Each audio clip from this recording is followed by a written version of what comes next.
Kādas ir tās trīs galvenās lietas, ko mēs ik viens varam ieviest savā ikdienā, domājot par sirds veselību? Par sirds veselību tiešām ir jādomā ikdienā, lai gan šodien ir sirds diena, kurā mēs īpaši uzsveram sirds veselību un ar sirdi saistītās saslimšanas.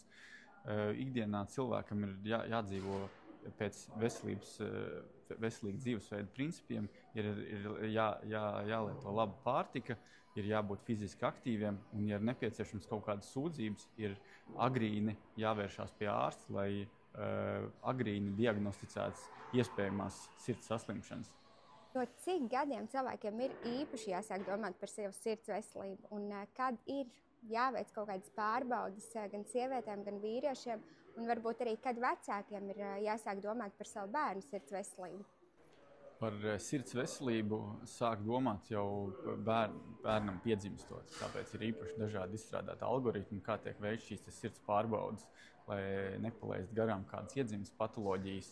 Vēlāk arī bērnam uzsākot skolas gaitas un arī fiziski aktīvas nodarbes ir ļoti svarīgi veikt dažādas pārbaudes, lai izvērtētu bērnu piemērotību īpaši nopietnu aktivitāšu veikšanai un profesionālam sportam arī.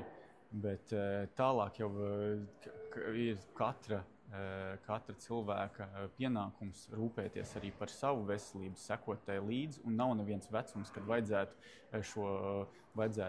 nerūpēties par savu veselību un nezināt savas veselības datus. Tas nekad nevienā vecumā nevajadzētu uzsākt smēķēšanu, nezināt savu holesterīnu līmeni, nezināt savu asinsspiediena līmeni.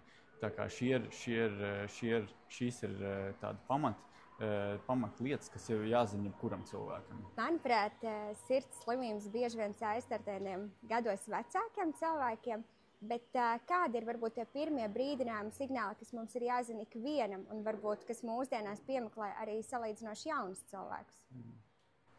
Lai gan tiešām statistiski varbūt mēs it īpaši sirds ķirurģijā mēs ārstējam tiešām varbūt vecāku gadu gājumu cilvēks, kas arī ir diezgan relatīvi tomēr, kas ir vecs cilvēks, bet tajā pašā laikā jāsaka, diemžēl arī dažādas sirds slimības piemeklē arī ļoti agrīni un pavisam jaunus cilvēkus. Tāpēc, ja rodās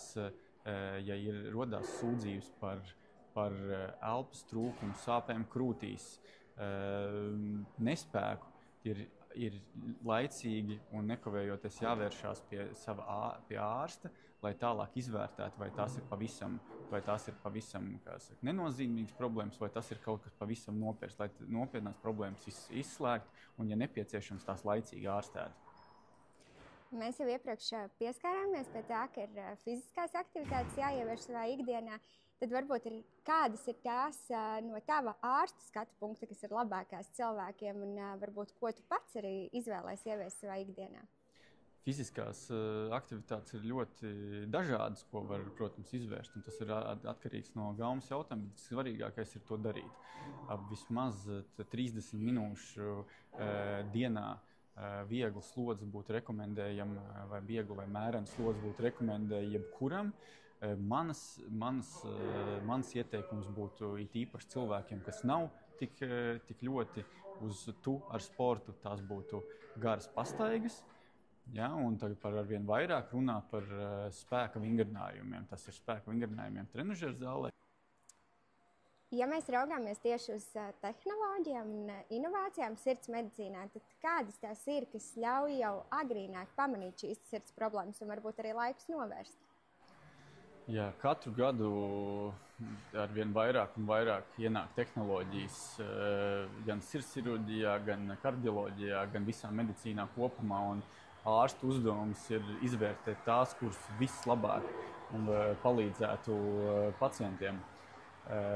Ļoti svarīgs aspekts ir, ka, protams, medicīnas pamatnostādne ir ārstēt pacients ar vismazinvazīvākajām metodēm, ar vislabāko efektivitāti, un tas ir mūsdienu medicīnas dzinums.